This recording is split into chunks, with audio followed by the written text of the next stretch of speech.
पानी एक बार बहुत ज़्यादा प्यास लगी हुई थी, पानी पीने चले गए। एक हमारे यहाँ स्कूल के पास ब्राह्मणों के घर है, तो जब वहाँ हम गए पीने के पानी के लिए, सभी लड़कियों ने पानी पिया। जैसे ही मैं नलके की तरफ लगी और ब्राह्मणी एकदम घर से बाहर आई, उसने तुरंत मुझे आते ही डांटा कि है चूड़े चमारों के, तुम क्या कर रहे हो, ये भागो यहाँ से, नल का खारा पानी देना शुरू कर देगा। इतनी बुरी तरह से मतलब बोला, मतलब एकदम ठेठ, जो एक सीधा कास्टिज्म का जो बनता है। तब मुझे लगा कि कुछ है अलग जो इस वर्दी की वजह से है। मतलब अदरवाइज तो किसी को क्या पता कि मैं कौन से कम्युनिटी की हूँ। तो मुझे बड़ा गुस्सा आया, मैं घर गई, मैंने फटाफट अपना बस्ता फेंका और एकदम बंद कमरे में जाके बैठ के खूब रोई। तो मेरे चाचा मुझे बहुत प्यार करते थे, तो आए वो, उन्होंने कहा क्या हो गया। तो मैंने कहा आज के बाद मैं ये वर्दी पहन के नहीं जाऊंगी, इस वर्दी को या तो जला दो या फेंक दूंगी, मैं इस वर्दी को नहीं पहनना। तो मेरे चाचा पूछे बार बार कि क्या हो गया, मैंने उनको फिर पूरा बताया। तो मैंने मेरे चाचा से पूछा, उस एज में भी मान लो मैं पी लेती ये पानी तो सच में खारा पानी देना शुरू करता है ये नल का। तो मेरे पिताजी ने कुछ नहीं कहा, बस ये कहा कि कुछ नहीं बेटा, मैं तुम्हारे लिए सफ़ेद कपड़ा लेके आऊँगा वर्दी का, और तुम उसको पहन के जाना। और मैंने फिर भी दोबारा जिद की, मगर मेरे को बताओ। तो मेरे पिताजी ने फिर कहा कि बेटा मेरे को भी नहीं पता, बस ये डोल बनाई हुई है। डोल मतलब पार्टीशन एक तरह से, ऊंची कास्ट का और नीची कास्ट का। पता नहीं किसने बनाई, मैंने पूछा किसने बनाई, बस उन्होंने उस वक्त छोटी सी एज में ही मुझे ये कहा कि तुम भी पता करना कि किसने बनाई है। अच्छा, ऐसा कहा उन्होंने कहा। और उस दिन की वर्डिंग और उस मतलब जो बात हुई थी हमारे बीच में, मुझे आज भी याद है। जो सबसे ज़्यादा आगे बढ़ने के लिए मेरा प्रेरणा का शब्द बना, सिर्फ इन्हीं चीज़ों को तलाशने करने के लिए कि क्या वाकई ये व्यवस्था आदमियों ने बनाई या परमात्मा नाम की कोई चीज़ रही होगी उसने बनाई है। किसी ने तो बनाई होगी। अगर भगवान ने बनाई है तो भगवान ने हमें क्यों ऐसा बनाया। मुझे आज भी याद है, मैं क्लास में जब भी मतलब जाती थी, मेरी वर्दी पे चिकनी उसके छींटे लगे होते थे और मक्खियाँ भिड़ बना रही होती थी। और उसके पीछे का कारण क्या था, खाने के लिए सब्जी तो होती नहीं थी, तो लस्सी मांग के लेके आया करते थे पड़ोस में से।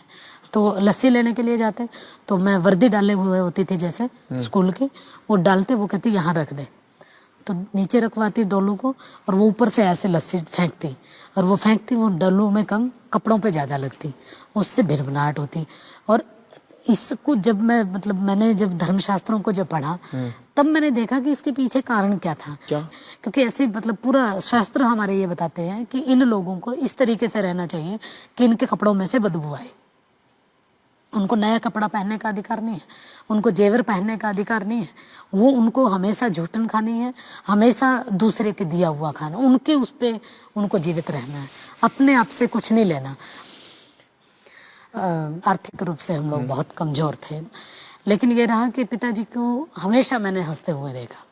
उनके पास खाने के लिए अगर कुछ नहीं होता था या हमें खिलाने के लिए कुछ नहीं होता था, तभी उनके चेहरे पे कभी सिकन तक नहीं आई, हमेशा हंसते रहा करते थे। और ये कहते कोई बात नहीं, अभी आ जाएगा, थोड़ी सी देर में, शाम तक ले आऊँगा।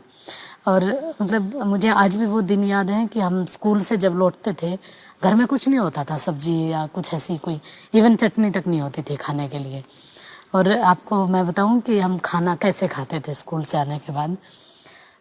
पानी में चीनी डालते, मीठा पानी बना के घोलते उसको अच्छे से, मीठा पानी बना के, तो हम लोग उस मीठे पानी से रोटी को गटका करते थे। मुझे आज भी याद है कि मैं मेरी ताई के साथ दूसरे के घरों में मतलब मैला उठाने के लिए जाया करती थी। स्कूल में जब मैं पढ़ती थी, एक बार मैं मेरी ताई जी के साथ गई। मुझे नहीं पता था कि जिस घर में मैं काम करने के लिए जा रही हूँ उसी घर की लड़की, ब्रजेश नाम है बल्कि उसका, तो मुझे नहीं पता था ये ब्रजेश का घर है। तो क्योंकि घर में तो आना जाना तो बहुत बाद की बात है ना, मतलब एक पूरा हमारे तो घर ही गाँव से बाहर है बिल्कुल जी एकदम। जी जी जी। मेरी ताई के साथ मैं मतलब चलेगी, और सिर्फ इस लालच में कि मेरी ताई को काम करने के बाद जो रोटी मिलेगी, और रोटी के साथ सब्जी भी मिलेगी। जैसे ही मैं वहाँ पहुँची, मैंने देखा कि ये तो मतलब ब्रजेश है, उसने भी मुझे देख लिया और मैंने भी देख लिया। खैर जो कूड़ा और जो गंद जो मल होता है, जो वो मेरी ताई के साथ मैं उठवाती रही, वो डाल डाल के आती रही, लेकिन देख चुकी थी वो मुझे। खाने के लिए तो मिला जरूर, लेकिन अंदर से ये रहा कि कल पता नहीं क्या होगा, मतलब जैसे कुछ छीन लिया जाए बच्चे से। खैर मैं अगले दिन स्कूल पहुंची, मेरे से पहले ही सारी चीज़ें स्कूल पहुंच चुकी थी। जैसे ही पहुंची और मतलब लड़कियों ने घेरना मुझे शुरू कर दिया, जिनको नहीं पता था उनको भी उसने खूब जोर जोर से के बताया। क्लास में आके फिर उसने बताया कि अच्छा तू अपने ताई के साथ टोकरी क्यों नहीं उठा रही थी, तू तो सिर्फ डाल डाल रही थी हमारे घर में टट्टी को। तो मेरे को गुस्सा आया, मैंने उसको एकदम तख्ती मारी यहाँ पे, और फिर उसने मुझे मारी यहाँ पे, मुझे आज भी निशान है मेरे यहाँ पे उसके तख्ती का। लेकिन ये कोई बड़ी बात भी नहीं थी मेरे लिए, ऐसी लगती रहती थी। और क्योंकि उसका जो जख्म था वो तो अंदर था, तो बाहर तो बहुत कम था। तो लेकिन जैसे ही वो लड़की घर पहुंची, फिर उसने अपने घर में बताया, तो उसके घर वाले एकदम मतलब, क्योंकि वो ऊपर कास्ट के थे, सीधा मेरे घर में आए उलाना अच्छा, देने के गुस्से लिए। होके आ गए? गुस्सा हो गए और मेरे चाचा के पास एकदम आए। सीधे शब्दों में उन्होंने ये कहा कि चूड़ों की इतनी औकात कि हमारे बच्चों के ऊपर हाथ उठाए। मेरे चाचा ने माफ़ी वगैरह मांगी, फिर उसके बाद वो चले गए अपने अपने घर। फिर मेरे को डर तो अंदर से लग ही रहा था कि अब पता नहीं चाचा क्या कहेगा, स्कूल ही ना बंद करवा दें। तो उन्होंने बस मुझे ये कहा कि ठीक किया, डरने की जरूरत नहीं, मैं तुम्हारे साथ में। और सच में वो मेरे साथ ही रहे, हमेशा हमेशा साथ रहे। क्या बात है। जब मैं छोटी सी क्लास में थी, 7th क्लास में ऑप्शन बनता है, तो सभी लड़कियों ने संस्कृत चुना, कईयों ने जो मेरे पास आसपास थे, मैंने भी सोचा संस्कृत ही ले लेते हैं। जैसे मैं पहुंची, मेरे जो स्कूल टीचर थे उन्होंने कहा नहीं तुम क्या करोगे इसको पढ़ कर, वैसे भी तुम लोगों को तो पढ़ना तो है नहीं कुछ, हमारे ही घरों में जाके झाड़ू पोछा लगाना है, कूड़ा उठाना है, गंदगी साफ करनी है, हो गया बहुत हो गया, ऐसा कहा उन्होंने। मैं असल में मुझे ना जो चीज़ मेरे को मना कर दी जाती है उसमें मुझे ये रहता होता है कि मेरे को यही करनी है, चाहे मुझे ना भी आती हो तब भी। मैंने कहा नहीं अब तो मुझे यही पढ़नी है। आपके मास्टर जी किस समाज के थे? मेरे मास्टर जी पंडित जी थे। बहुत सारी चीज़ें ऐसी चलती रही, ये स्कूल का है पूरा। फिर कॉलेज में मुझे आज भी याद है, मेरे ताऊ जी ने जब कहा कि बाहर लड़की को भेजेगा मेरे दादे का नाम लेके कि इज्जत चली जाएगी, तब मेरे पिताजी ने जो कुछ कहा था, मैं वहीं थी, मेरे ताऊ जी को सीधा ये कहा था, इतना प्यार करते थे जिनको वो, कि मुझे जो मर्जी कहे लेकिन मेरे चांद के बारे में नहीं। ऐसा न कहो। जो भी फैसला करेगा मैं और मेरा चांद करेगा, इसमें बोलने का किसी को भी कोई अधिकार नहीं, चाहे वो कोई भी करे। ऐसे करते करते फिर कॉलेज पहुंचे। कॉलेज में पहुंच के 60 किलोमीटर दूर कॉलेज था, बस में हम लोग आया जाया करते थे। बड़ा मुश्किल था एक तरह से, लेकिन ये था कि मैं, मेरे पिताजी, मेरी माँ, हम दोनों तीनों सारे दिहाड़ी मजदूरी किया करते थे। दिहाड़ी मजदूरी का मजदूरी मतलब क्या होता है? जो जैसे सड़कों पे काम करते हैं। अच्छा, डेली वेजेस जिसको बोलते हैं, ये करना, लेबर एक तरह से। मैं जैसे बजरी बिछाने का काम करते थे, टोकरी लेके जाने का। एक सबसे बड़ी बात ये थी कि जिस कॉलेज में मैं पढ़ती थी उसी कॉलेज पे बाई चांस एक बार सड़क का काम बनना शुरू हुआ, और दिहाड़ी हम लोग लगे हुए थे, लेबर में थे। जैसे ही लड़कियां निकली उन्होंने तुरंत ये कहा, अरे अरे देखो देखो कौशल काम कर रही है, कौशल दिहाड़ी कर रही है। और जानबूझ के आके उन्होंने कहा, अरे तुम कॉलेज नहीं आई आज, 3-4 दिनों से कॉलेज ही नहीं आ रही, इसलिए नहीं आ रही थी कि तुम्हें दिहाड़ी करनी पड़ रही है। लेकिन मेरे पिताजी ने मुझे हमेशा अपने काम के ऊपर फक्र करना सिखाया। वाह। कि अगर काम सही है तो उस पर फक्र करो। वाह। वो चाहे दिहाड़ी करने का काम हो या कलम चलाने का हो। वो पढ़ते हुए भी मुझे, मेरे ऊपर गर्व करते थे, और दिहाड़ी करते हुए भी। यहाँ पर मैं आपको उनका नाम पूछना चाहूंगा, आपके पिताजी का नाम बताइए हमें। मेरे पिताजी का नाम जयपाल था। जयपाल जी, वाह क्या बात है। फिर ऐसे ही काम करते करते मैं पढ़ी, मतलब ग्रेजुएशन कंप्लीट हो गई। फिर मुझे कुरुक्षेत्र यूनिवर्सिटी से पोस्ट ग्रेजुएशन करनी थी। एमए के लिए पहुंचने के टाइम में ये मुझे पता था कि बहुत महंगा होगा, तो मैंने सोचा कि कुछ दिन नानी के यहाँ रह लेती हूँ। नानी के साथ कुछ दिन रही। मेरी नानी भी मैला उठाने का काम करती थी, तो मैं भी मेरी नानी के साथ काम पे जाया करती थी एमए के दौरान। उसी से रोटी मिलती थी, वो रोटी हम खाते पढ़ते, ऐसा चल रहा था। फिर मैंने अपनी पोस्ट डॉक्टरेट जो की है वो जेएनयू से की है, जवाहरलाल नेहरू विश्वविद्यालय। जेएनयू का एक बहुत दिमाग में एक बना हुआ था कि बहुत बड़ी यूनिवर्सिटी है, बहुत मतलब वहाँ का डेमोक्रेटिक माहौल है, सारी चीज़ें हैं।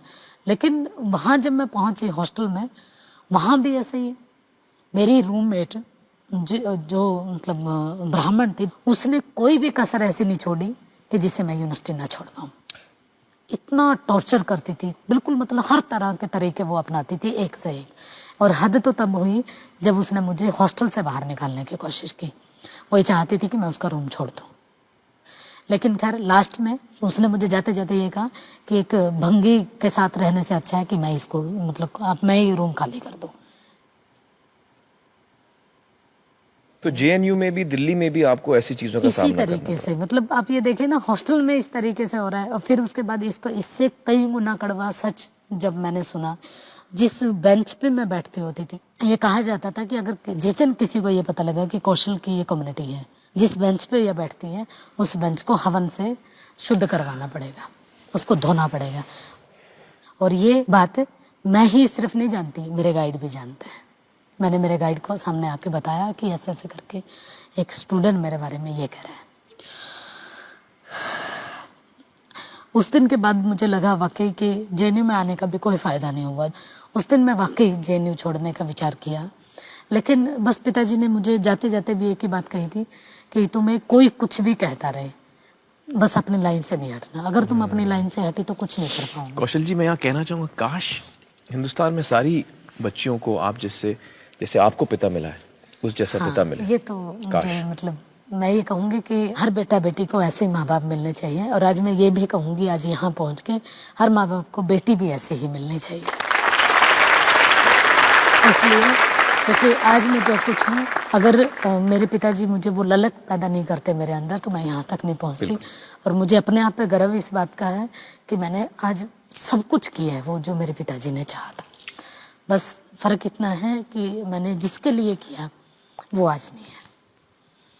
अभी भी मतलब जब मेरा दिल्ली यूनिवर्सिटी में अपॉइंटमेंट हुआ, तो जहाँ ज़िंदगी का सबसे खुशी वाला मेरे लिए दिन था, एक अपने अपने आप को साबित करने वाला दिन था, लेकिन मेरी अपनी बदकिस्मती कहें या फिर मेरा उनका साथ यहीं तक था, वो नहीं थे मेरे पास।